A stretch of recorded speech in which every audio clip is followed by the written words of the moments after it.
So we exist in this space, this endless arms race of the proverbial cool shit. And in the film photography world, the panoramic camera, the X-Pans of the world, those are the nuclear bomb in this cool shit arms race. So today, what we're gonna do what they don't want us to do. Let's make a nuke at home. Let's make a panoramic camera.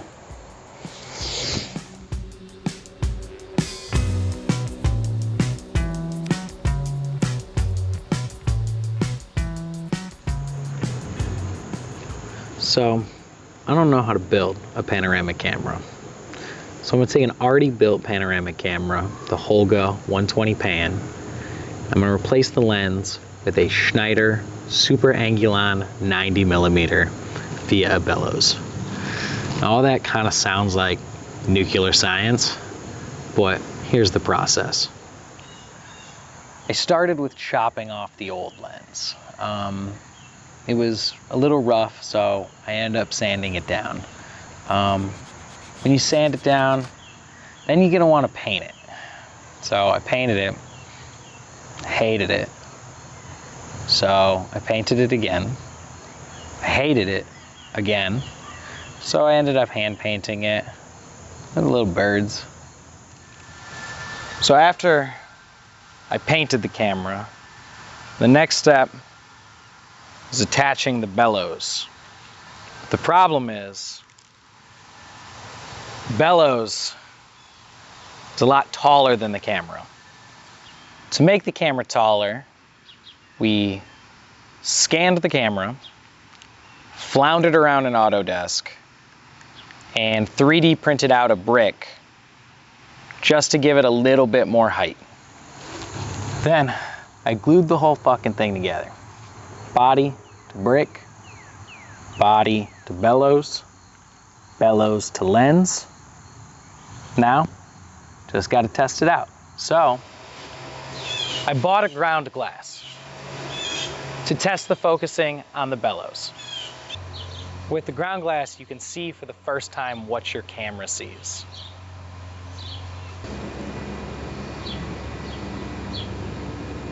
A little to the left, my left or your left? Now with the subject, I could focus on the ground glass, make notches at desired focal distances.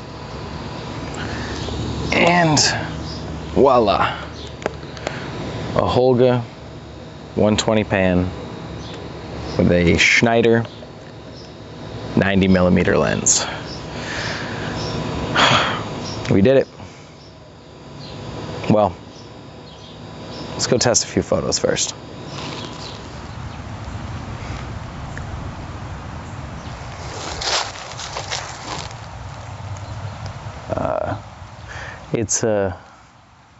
It's been months, and there's been one big prevailing lesson.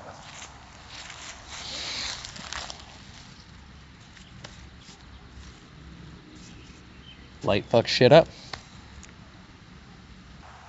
So the first roll I shot came back completely blank.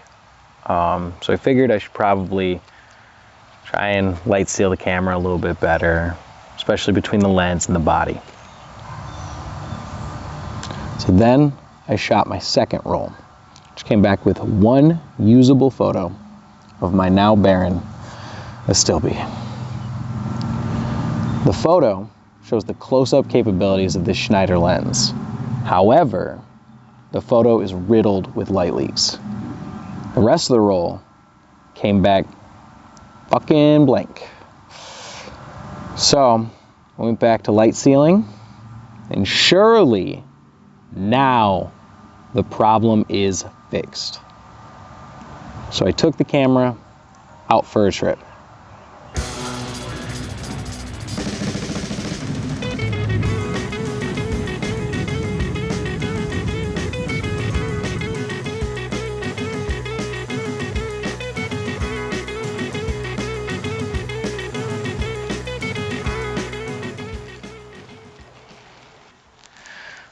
I'm out here in Yosemite Valley. Let's take some panoramic photos.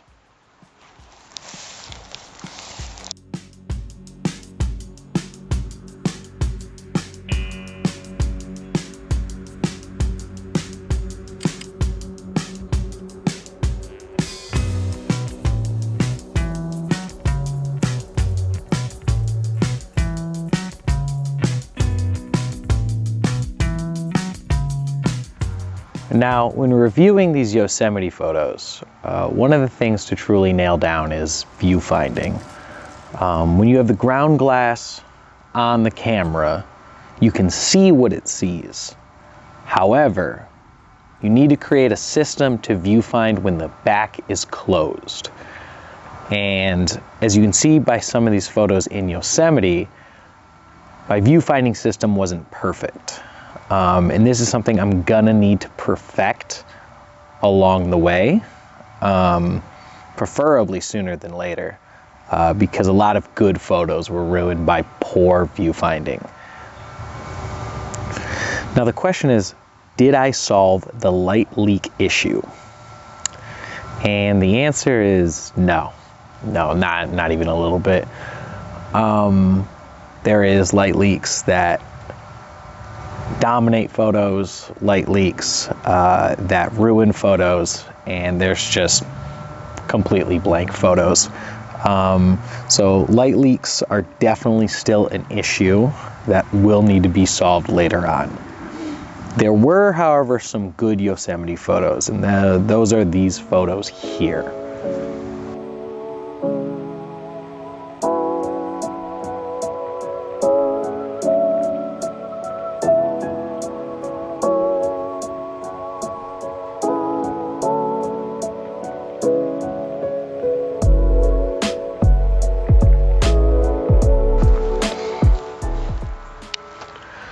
So, in conclusion, making my own panoramic camera has taught me to respect the mighty, mighty power of the sun.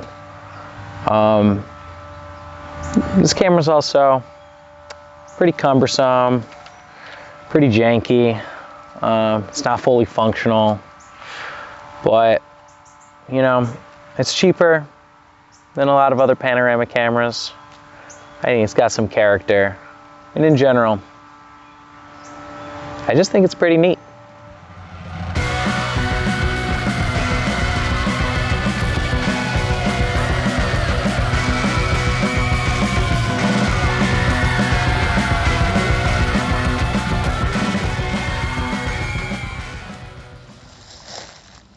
So to start with, my full first. Hey, buddy.